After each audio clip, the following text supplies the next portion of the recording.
right, we're going to get started. Good evening and welcome to the January Pathway session on neurofeedback with Dr. Tom Woodman.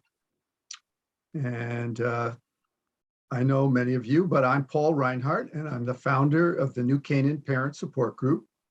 Our group meets every Thursday, and so we're meeting tomorrow, and we have monthly pathway sessions like this one. And if you want to learn more about us, just go to ncparentsupportgroup.org.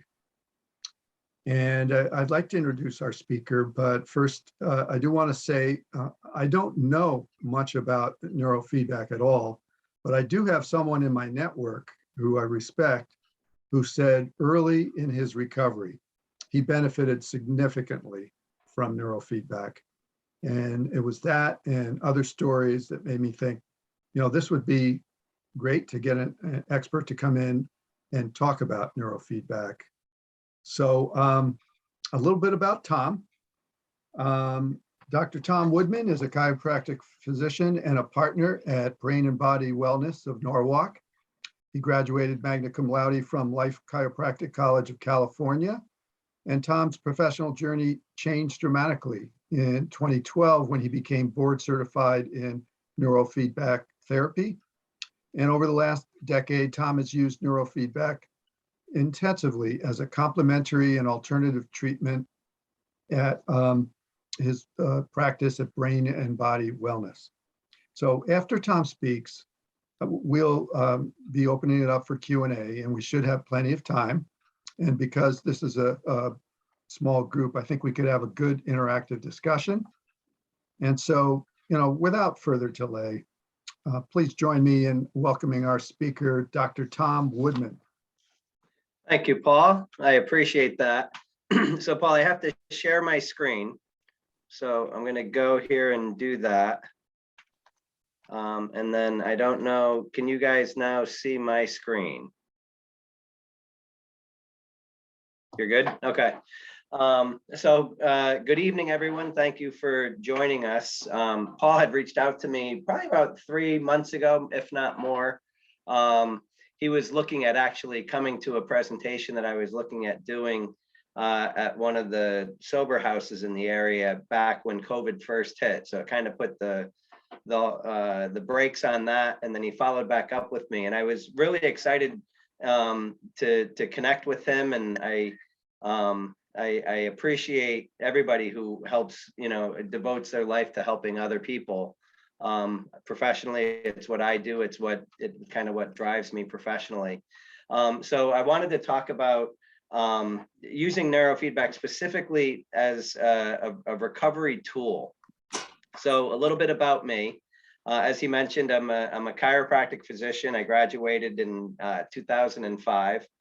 I got introduced to neurofeedback in 2010 and then got board certified through BCIA, and currently I'm a full fellow with that same organization. Separately, probably about 7 years ago, I was approached by the company that that supplies me with my neurofeedback systems and my neurofeedback support. And they asked me if I'd be interested in starting to teach continuing ed seminars. So I've subsequently put together a 12-hour continuing ed seminar that satisfies requirements for multiple health professionals. And I've been doing that for probably the last 6 years. I've taught grand rounds. I have private practice, as you mentioned, here in Norwalk.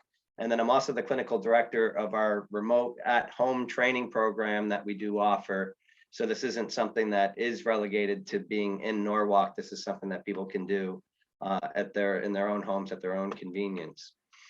So when I first got introduced to neurofeedback, I was handed a pamphlet that looked very similar to what this slide presents, which implies that neurofeedback has the capacity to help with a number of different issues, which are many things that people struggle with for the majority of their life and devote a lot of time and resources to try to help better manage those symptoms. And so the truth is that it can help many of these issues and significantly help decrease the issues that people are having. And the first thing that I like to do is just kind of give an analogy that neurofeedback is very similar to physical therapy. You can help somebody's, physical therapy can help somebody with tennis elbow and can help somebody else with an ankle.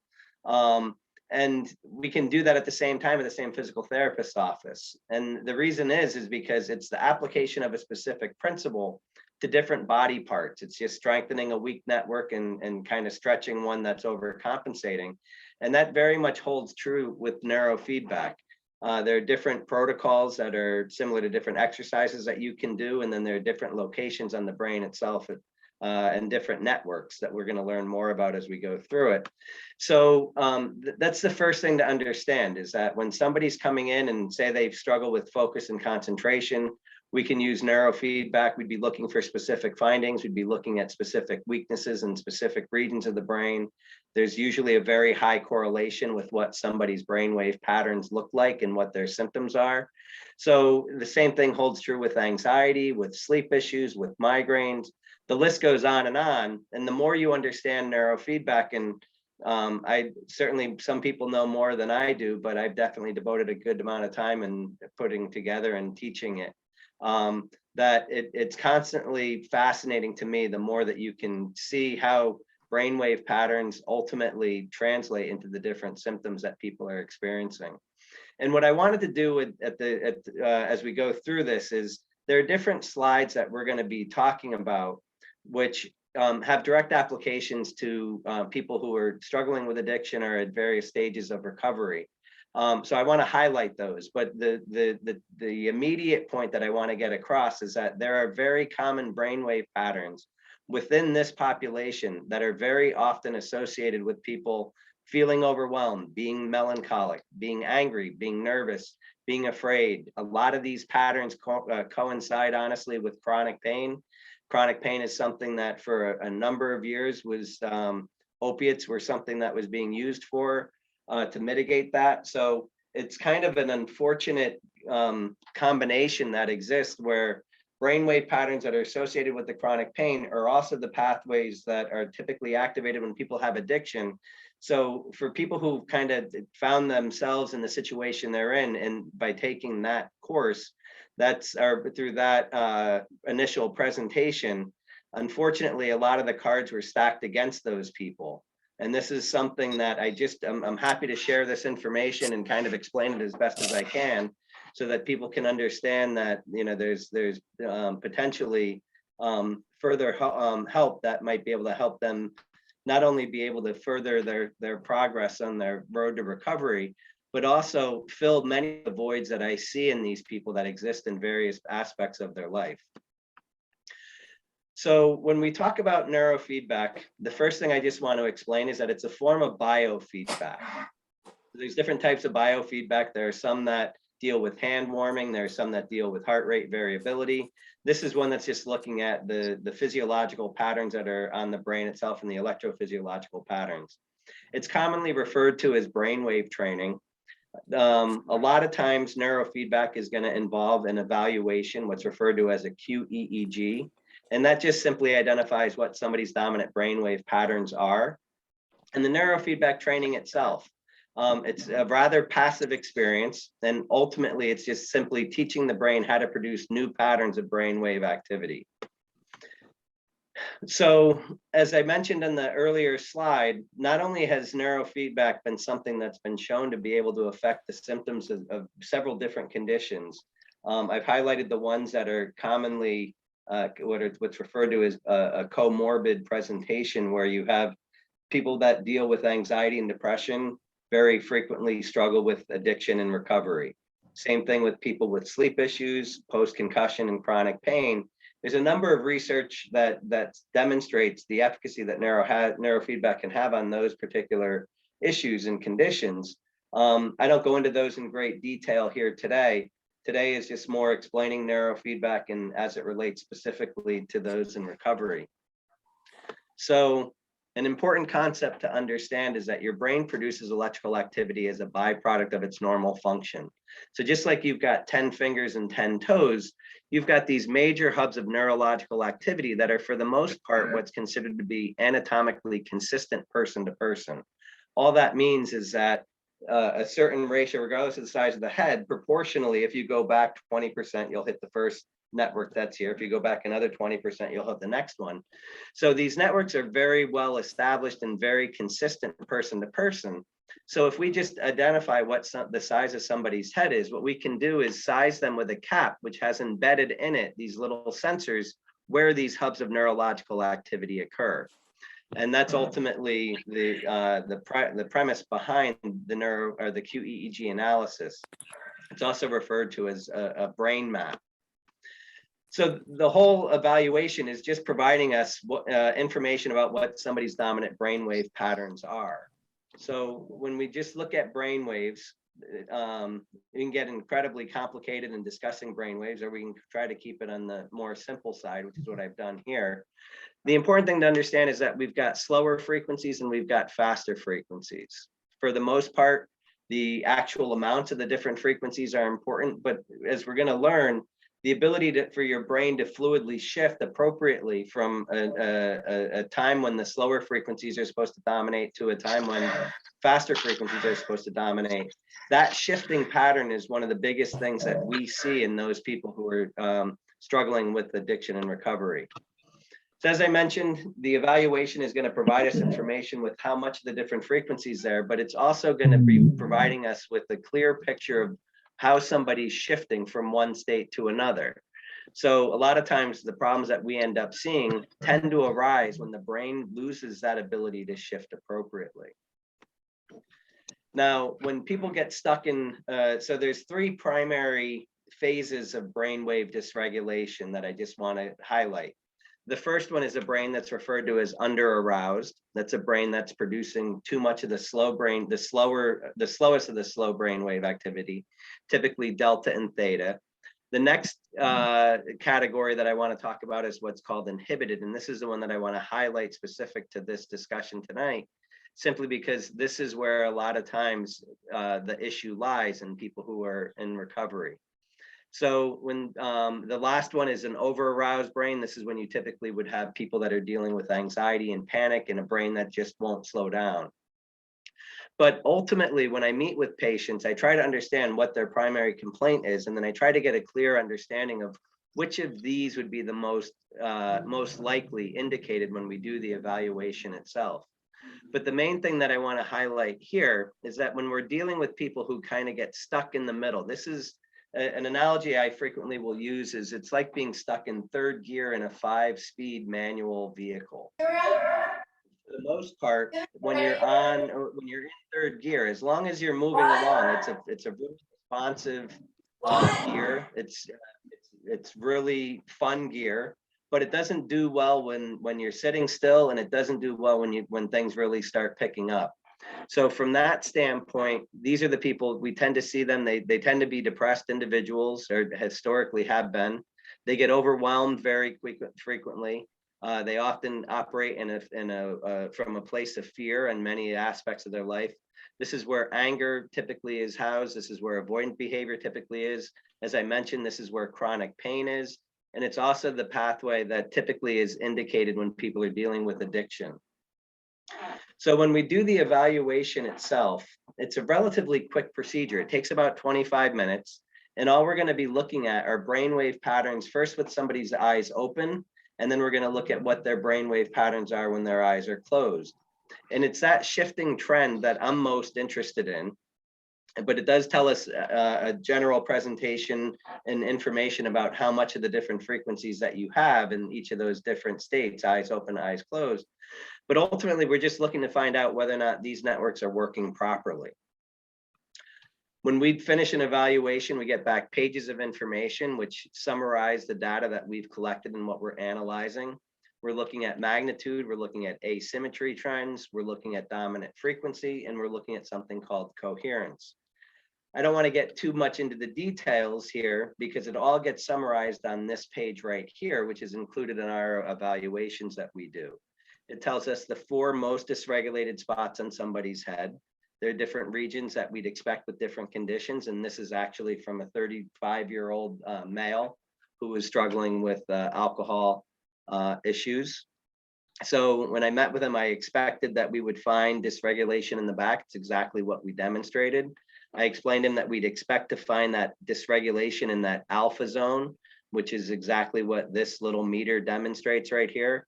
He also had some anxiety, so I expected there would be some indicators here.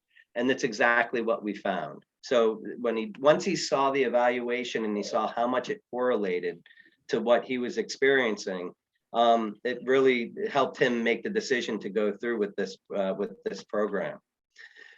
So while we're on this topic, I just want to show you exactly what it is that we're looking at. So again, this is the idle dysregulation. These are the issues that we'd expect to see, what we just talked about, the depression, the overwhelm, fear, anger, chronic pain. So when we're looking at this is the specific finding that we want to be, that I'm most interested in whenever I'm working with somebody with this population or within this population. So alpha dysregulation is the primary pattern that we see in this and with addiction issues. And it seems that it predisposes these people to these particular struggles. And it's something that's very easy to see on the evaluation. And when we see these patterns and we see these the struggles that these people have, honestly, they tend to respond very, very well and very, very quick to neurofeedback training. The most common things that they end up reporting to us is they just feel happier, they start sleeping better, they have significantly less fear, and they're significantly less overwhelmed in life in general.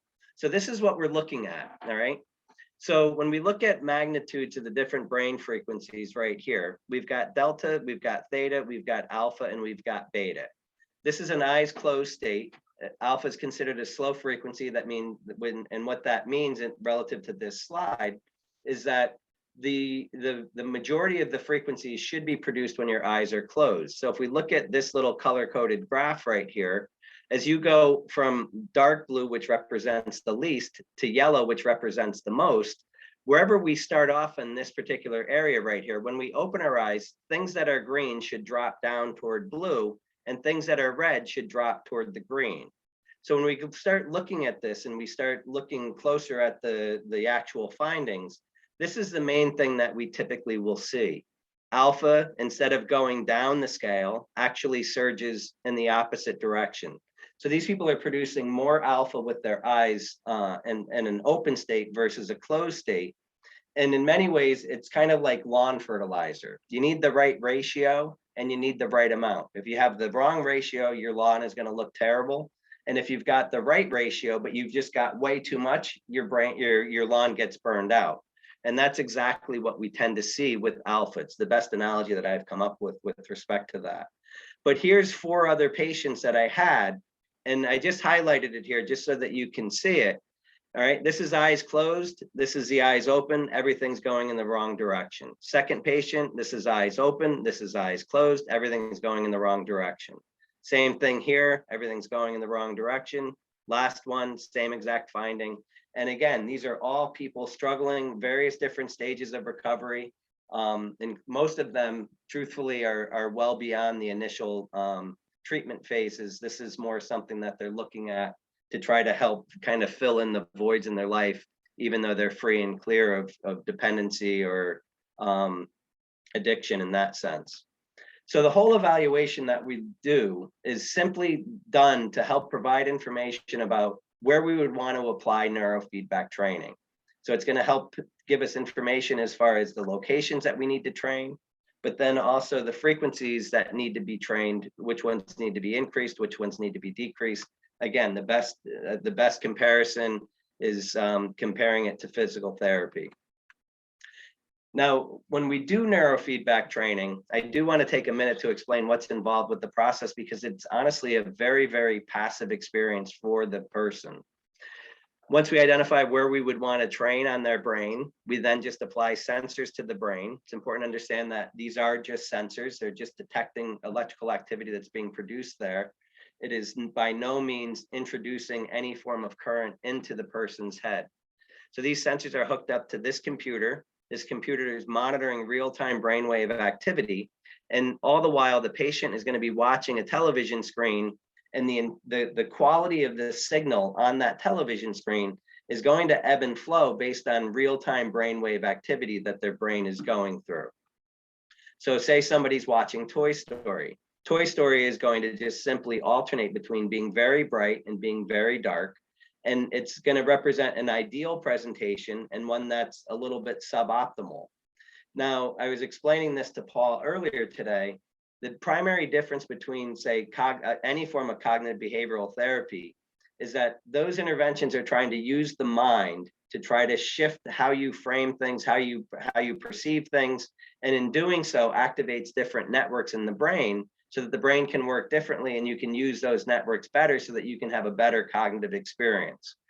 The difference with neurofeedback is that we're just training the neurological networks in the brain with the understanding and the premise behind it that once those networks get stronger, you should see a general shift toward a better presentation from a symptomatic perspective because the networks are working better. So we're not training the brain or the mind, we're training the brain. And what's actually happening here is that when your brain is producing the ideal combination of brainwave patterns that we want to reinforce, that's when the movie plays very bright and very loud. And every time you produce the wrong pattern or an old pattern, the movie's going to darken. So it's a very subtle reward system that we have, but it's incredibly powerful, as we're going to see in some of these others and some of the studies that we're going to talk about. But one of the first things that the brain begins to recognize is that there's an optimal experience and a suboptimal experience. But then the most important thing that the brain begins to realize is that it itself is influencing which experience the person's looking to receive or receiving. And as a result, it tries to keep that movie bright and loud, which is then placing sustained demand on those neurological networks, which over time causes them to respond with what's called neuroplastic change, which is an augmentation of those neurological networks. In other words, the networks are getting stronger as you go through continued training and additional training. So everything that we've talked about up to this point talks about the general physiology of the brain, what we're looking at when we do the actual evaluation, what we're looking specifically for findings as it relates to those in recovery. The third thing, or the last thing that we then talked about is what's involved with the actual training itself. So now what we're going to do is kind of shift gears and look at some of the literature that supports neurofeedback for this demographic and this population. So this is probably the most referenced quote and endorsement of neurofeedback. It's by Dr. Frank Duffy. He's a pediatric neurologist at Harvard Medical School. And in 2008, I believe, is when he looked at this information and the literature, and he came to the professional endorsement saying that neurofeedback should play a major therapeutic role in many difficult areas. And in his opinion, if any medication had demonstrated such a wide spectrum of efficacy, it would be universally accepted and widely used. So we want to look specifically at work or studies that are involving addiction and recovery. And the earliest pioneer was a gentleman by the name of Eugene Peniston. And he presented in 1989 a study that was looking at chronic alcoholics on an Indian reservation. And what he found in that particular study is that when he added neurofeedback to people who were doing the 12-step program, his abstinence rate and success rate, and if you want to call it that, at a 12-month assessment, jumped from 44% for the people just doing the 12-step program to 79% with those who had incorporated the neurofeedback program. And additionally, 100% of the people that were involved in the neurofeedback group made it through the first 28 days. And the same was not said for those going through the 12-step program in and of itself. So 4 years later, another person came up to him and wanted to start looking at a different population, but similar. This was looking at Vietnam veterans that were alcoholics who had a history of PTSD. Their study came out, and their study showed, again, that 79% abstinent rate. This was now at an 18 to 24 month post-assessment, again, compared to the 44. Both of those numbers, 77%, 79% for the people doing neurofeedback, compared to 44. Those are pretty consistently found in a number of the studies that we come across here. The other thing that they also observed with this is that 100% of the people that went through neurofeedback training with the PTSD saw complete resolution to their PTSD.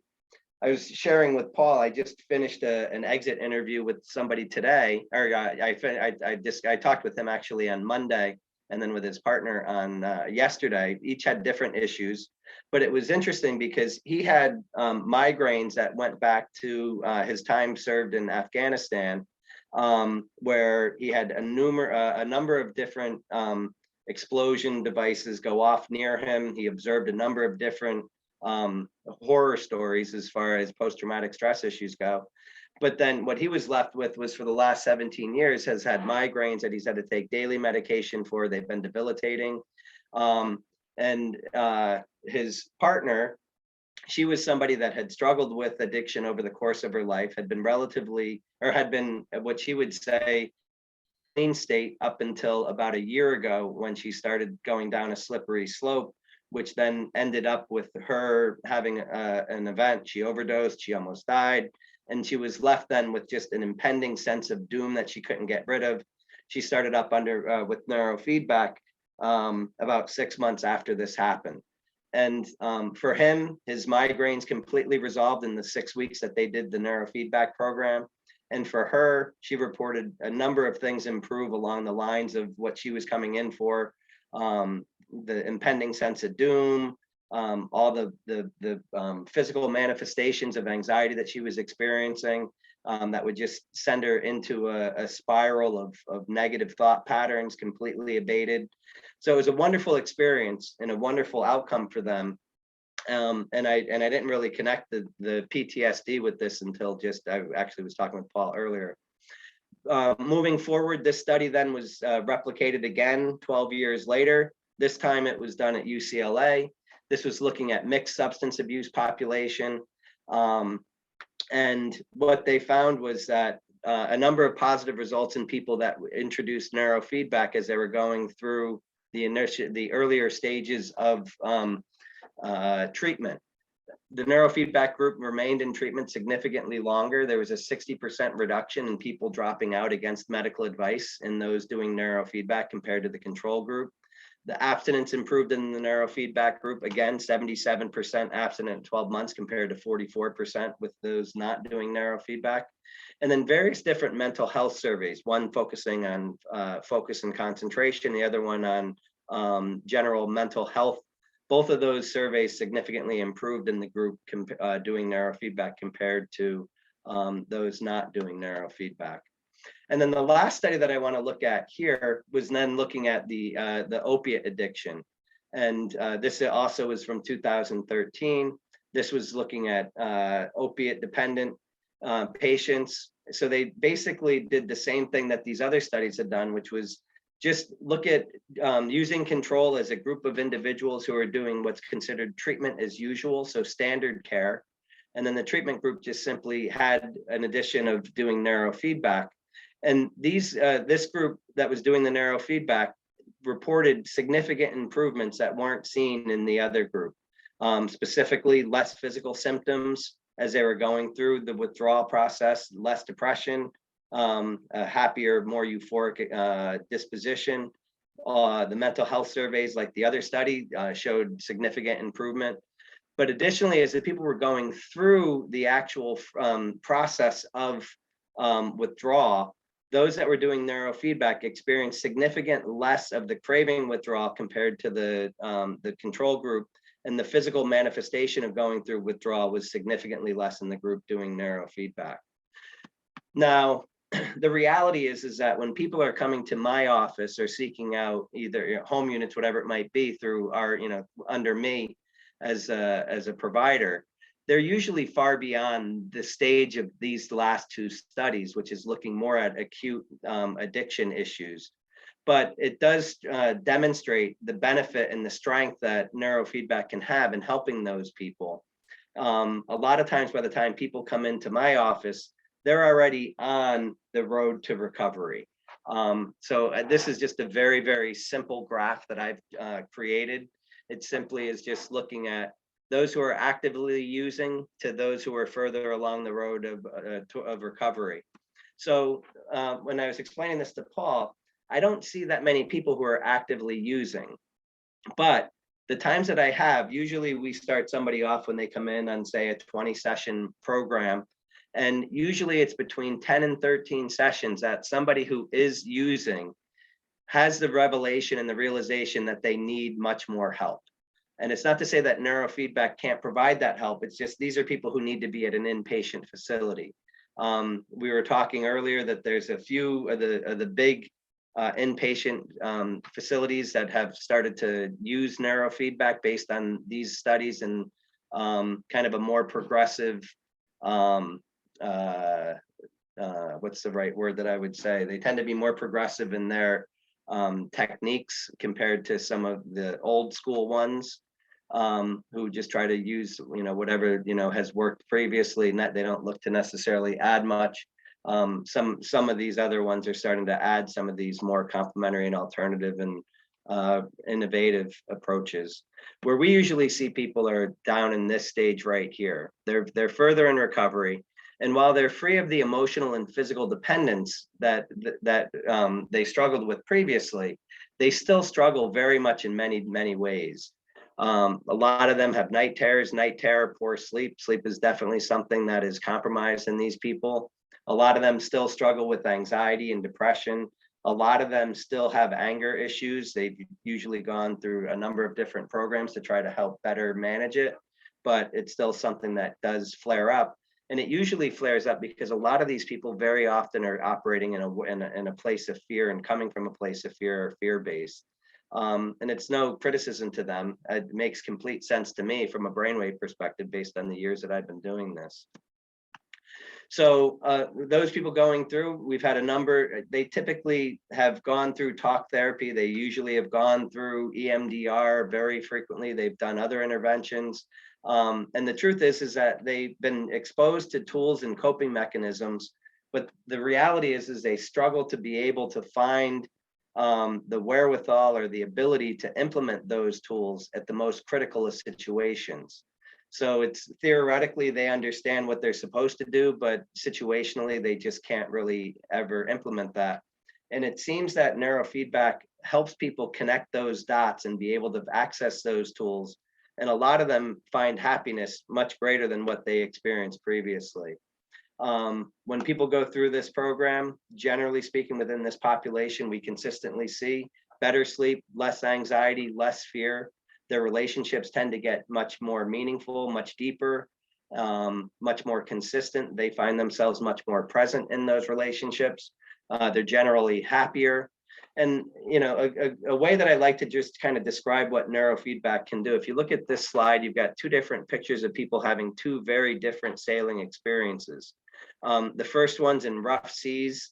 You can certainly sail a boat in those circumstances and situations, but it's a lot easier to sail the boat when the wind is blowing very, very gently and consistently at your back. And it just seems like neurofeedback for a lot of these people has been able to shift the direction of the wind that faces them every single day of their life and starts kind of changing the direction and kind of starts helping them then going forward. So this is something that can be incredibly effective. Our experience is that the best outcomes have come when people have done other things. As I said, and typically it's what I was alluding to before when I said that we don't see that many people who are early in the addiction phase where they haven't gone off somewhere to have treatment or sought other types of interventions. So typically most people are coming in having done talk therapy, individual therapy, group therapy, naturopathic medicine, acupuncture, chiropractic, other forms of manual therapy. But the one thing that I will say that neurofeedback seems to do is it just seems to tie a lot of these interventions together, and it allows people to learn and be able to access the tools that they weren't previously able to use when they needed it. And it literally can change someone's life. This was a testimonial from somebody that went through our office. She has one of the most traumatic histories that I've worked with. She had early childhood abuse. It turned into then turning to a world of heroin and other drugs that she struggled with. It then found her being caught into a sex trafficking situation. She was kidnapped. She was repeatedly raped. She had terrible PTSD, anxiety, depression. So her words in this before as a testimony was that she'd been clean and in recovery for 5 years. It's been an absolute struggle with the ups and downs in her life. She's tried everything, all of which helped get her to a better place, but she was still having night terrors every night for the prior 10 years and was maybe getting 4 hours of sleep on a good night. So she started up under our care here, and after just 3 sessions, her night terrors just stopped. She hasn't had them since. From there, everything else just got easier, just got better. And she did 20 sessions to start in our office, and she found that she was much happier, laughing much more frequently. She says that she's had so many outcomes, and she felt as if neurofeedback has given her life back. The last one was a male. This is the gentleman that we looked at his QEEG earlier, a high functioning individual.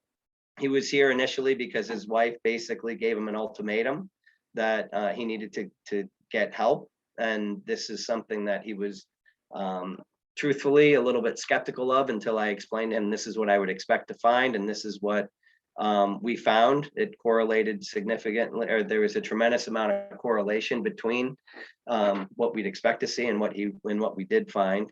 So afterwards, he just kind of gave just a general overview of what he felt were the benefits he got. First was in professional setting. He was much more focused and less overwhelmed. The anxiety over his workload significantly decreased. Personally, was much more at ease with difficult situations, could have conversations that were hard for him, had a much greater positive outlook and more meaningful relationship and social interactions. He was still struggling with drinking. He was able to stop drinking and smoking while he went through this program. He did do this in conjunction with a smoking cessation program.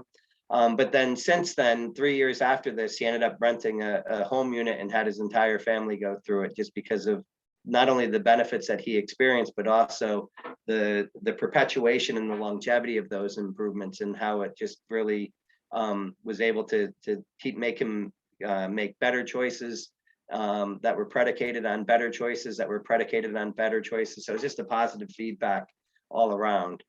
So we offer in-office training here. We do also offer at-home neurofeedback rental systems. And I'd just like to point out that the rental systems are identical to what we use in our office. We do dual channel training that offers visual feedback. We monitor remotely, and we have regular check-ins to ensure the best possible outcomes, whether you're doing it in our office or if you're doing it at your house. So if you'd like more information, you can certainly reach out to me. I know this is an intimate group. I know it's a small group, but at the same point in time, it's not something where the more intimate details that somebody struggles with or questions might not be the most comfortable to ask here. So if you did want to reach out, feel free. Be happy to talk to you on the phone to answer specific questions, but I'll open it up now to any questions that anyone might have. Paul, I'll start with you. Yeah, if you could just unshare, and then we'll just have Yep. Oh, beautiful. All right.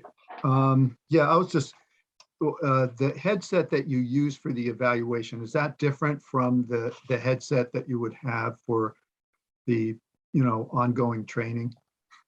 Yeah, so when we look at so the evaluation uses almost everyone within the neurofeedback community uses what's called an electro cap. So it's kind of like a swim cap. It fits snug. It's got those sensors located.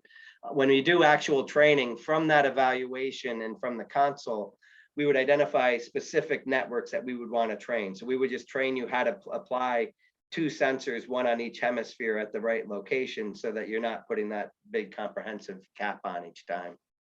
Okay. Great. Does anyone else have any questions? Hi, Alexa here.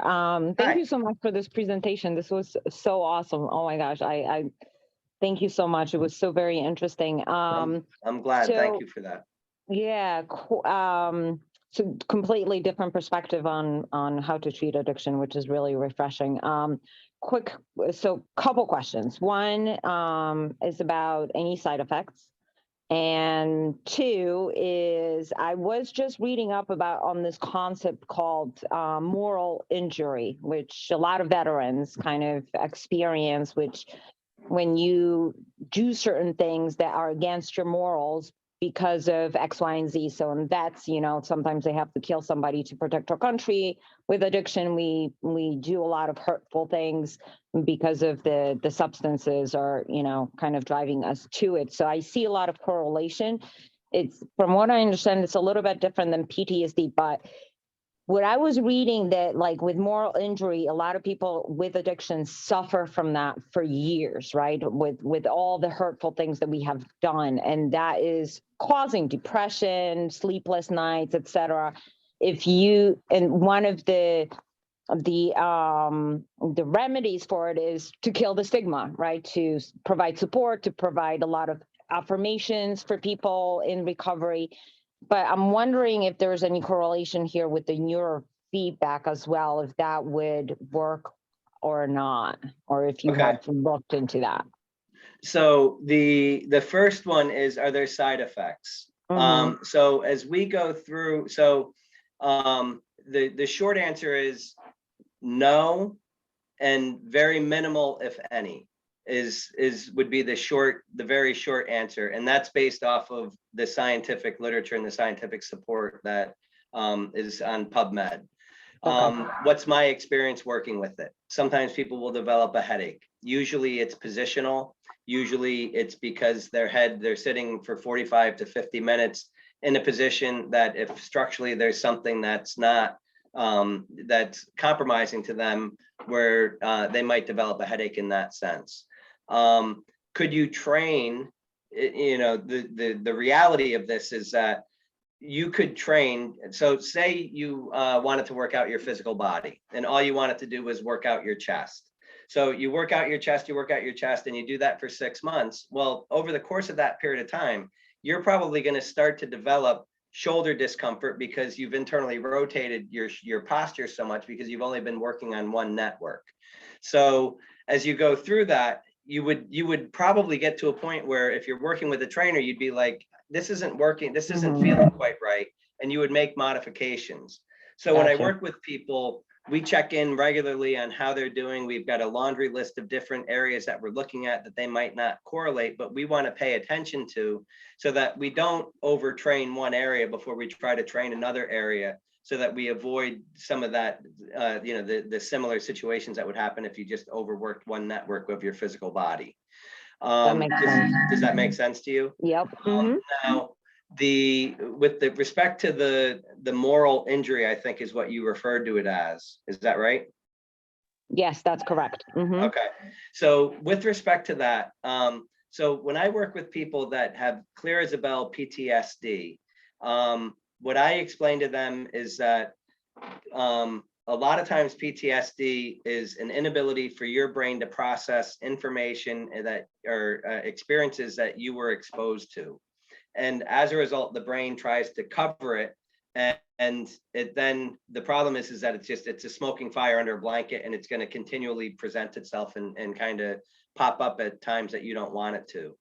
So what I'll say to somebody who's got a significant PTSD is, there are advanced neurofeedback protocols that can be utilized to help somebody with PTSD. But what makes more sense to me, in my experience, would be, let's have you do some training to just help improve the general processing networks, the rational networks in your brain.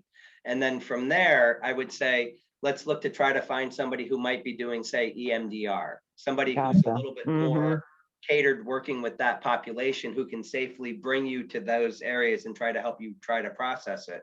And it's been incredibly positive in that sense.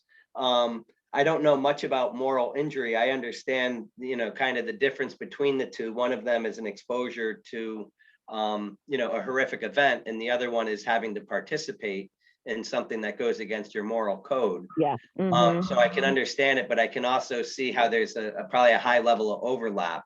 Yeah. So that it's interesting. I'm going to definitely look into that a little bit more. And if you reach out to me, I can share with you whatever I find, but it might take a couple days, couple weeks type of thing. Sounds good. Thank you so much. No, that was great. Thank you. All right. Thank you. Anybody else?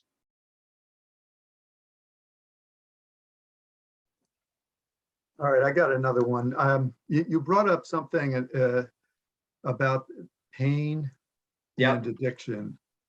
And I thought that was really interesting. I had read something about that, or a study recently that someone had done about that. And, Hmm. you know, yeah, but can you kind of double click on that a little bit more? Anything else you know about this connection between You pain know, and addiction?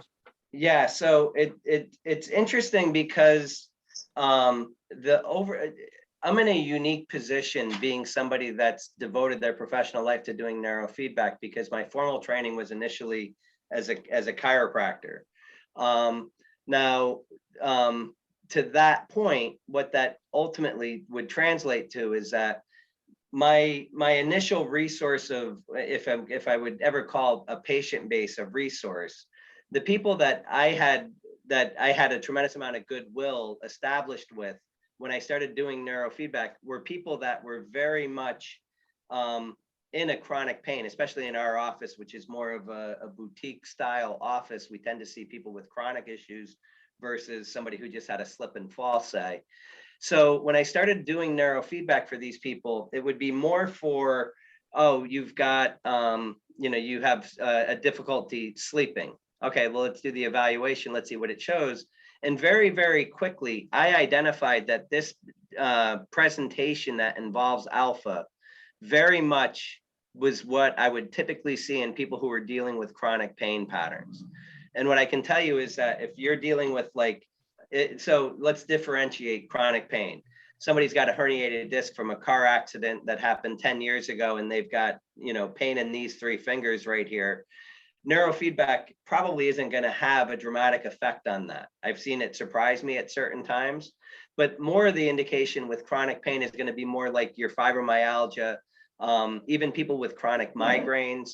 That's going to be something that's going to kind of fall into that same pattern. So as you start looking at this, you start to see that you tend to have the same brainwave pattern with the chronic pain, which coincidentally coincides with the same pattern that's typically indicated in those people that are dealing with addiction. Now, some people only have chronic pain. Some people only have addiction issues. Some people developed an addiction issue because they had chronic pain and they were managed with pharmacology that basically put them in a really, really unfortunate position. But it makes a lot of sense to me that there's correlations between those two, just based on one, the scientific studies that I've looked at, but two, having been doing this for 12 years now, it is very, very consistent that we see correlations. But I would appreciate if you can send me the whatever it was that you just came across I will. that highlighted that. I'd appreciate that. Yep. And did that answer that question for you? Yep. Yeah. Okay. Thanks, Tom. All right. Anybody else? Tom, I'd love to ask you a question. Sure. When you get somebody in your practice and you do your brain map on them, are you someone with an addiction? Are you following the map first, or are you doing your SMR up and alpha theta?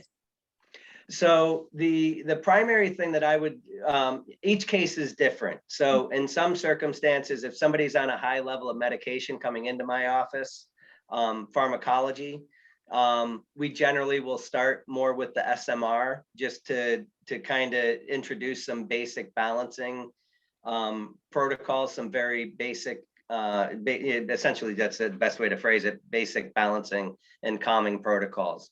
From there, we would then look to try to, looking at the evaluation that we did, looking at what their brainwave patterns and tendencies are. From there, I definitely would be interested in looking at making sure that some of the protocols that we do are looking to suppress that alpha magnitude issue, which until proven otherwise, I would say exists in almost every single person who's dealing with an addiction issue. Separately, a lot of these people are also dealing with anxiety, depression, which typically involves alpha and beta asymmetry issues. The problem with training those networks and people that have a high level of pharmacology is that as you strengthen the brain, you change the physiology and the chemistry in the brain. So you just have to proceed slowly with respect to that. So a common experience that we would have would be start off with basic training, go into more of the complicated training, for lack of better words. And then very often we're going to have to come back and do a couple sessions just to calm things down. Just because usually it's just the medication side effects is what's becoming the issue. The people at this, at 13 sessions, it's kind of like a telltale point in somebody's training. But that's typically where they've been sleeping better. They just handled incredibly stressful situations really well. But now all of a sudden they just feel like they're antsy. They just can't, you start looking through the side effect list and you just say, okay, I think it's time that you talk to your prescribing doctor about maybe notching some of these down a little bit. Mhm. Thank you. You're welcome. Yes, Lisa. To that point, are you talking about 13 sessions? Do you see a normal average amount of sessions with a bit of variety to it for cases of addiction? And what have you found generally to be your success rate, or do they tend to have to come back for tune-ups? Okay. Yeah, so I answered this question as far as longevity of training. When I give other presentations, I highlight a number of different studies that have demonstrated not only a robust improvement in whatever the condition was that they were looking at, but it also has some level of follow-up, 6 months, 12 months, 2 years, whatever it might be. Because that's important to me. We don't want something that's just going to be a flash in the pan, feel good, and then 2 weeks later you're back where you were before.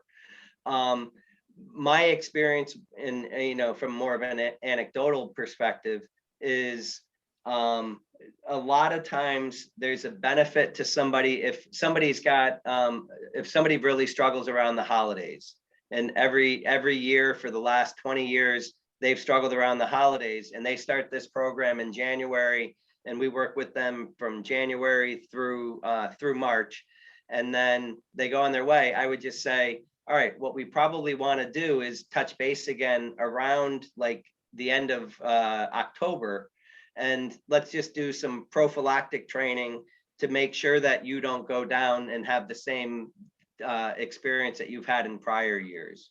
And I would say that 50% of the people follow up on that. The other 50% just continue. They're still in a good place. They just can't fit it into their schedule, whatever it might be. My success rate working with those people that have had addiction issues. One of probably about 3 years ago, I was working with a gentleman who was in denial. He'd done what he needed to do to satisfy various different court requirements. He was at a sober house in the area, and he started training, but he was still using. And so initially he ended up having to go off again and I was honestly dismayed by the experience. But when I was talking with him, he was like, my perspective on things changed. He said, I was doing all these treatment things because other people were making me, and doing your program made me realize that this is not the life I wanted to live.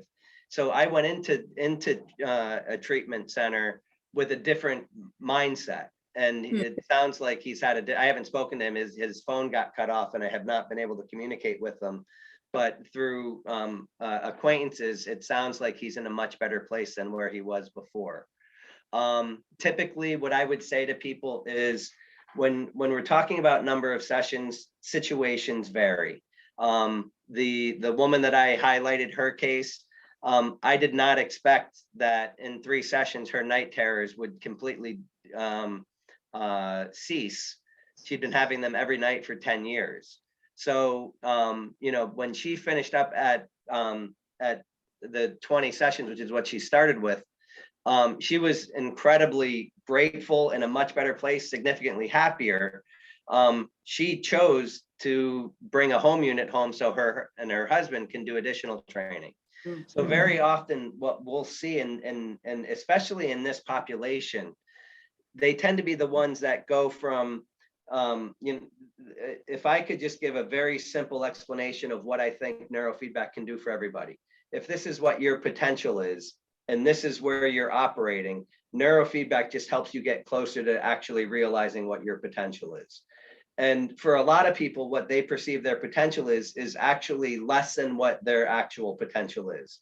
So as people go through this program, very often they think this is where my happy place is, and then all of a sudden they get to here, and then they say, well, I've never experienced this before, like I'm calm and stress, in social situations, I'm laughing, I'm having fun. They start to then elect to do more. So I've had some people with addiction issues, they've done 70, 80 sessions. I probably would say after about 35, they were probably at a point where clinically they got what they were looking for from, like an initial, like, what are your goals? Their goals were satisfied. They just decided to do more or focus on other areas, improving focus, concentration, social anxiety, what have you. But I would say, be prepared that, minimum best case scenario would be 20 sessions. Realistically, you're probably looking at 35.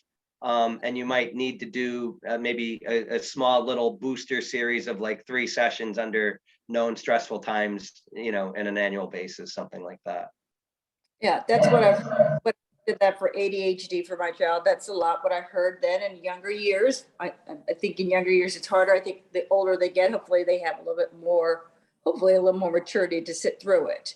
But if I just ask one more question, it sounds almost like what you're saying, as I always say to my child, no program is going to be successful for you unless you have willingness to do it, willingness to want to make change. And if I'm hearing you, it almost sounds like neurofeedback is helping them to accept more the ability to be willing to do the work. Because your stat about working with the 12-step program, the two together made the 12-step program that much more successful for them. However you would want to look at it, you could look at it that way for sure. The other direction that you can kind of look at that is that adding neurofeedback just augmented somebody's ability to abstain, whether it's directly related to, the work of the 12-step program.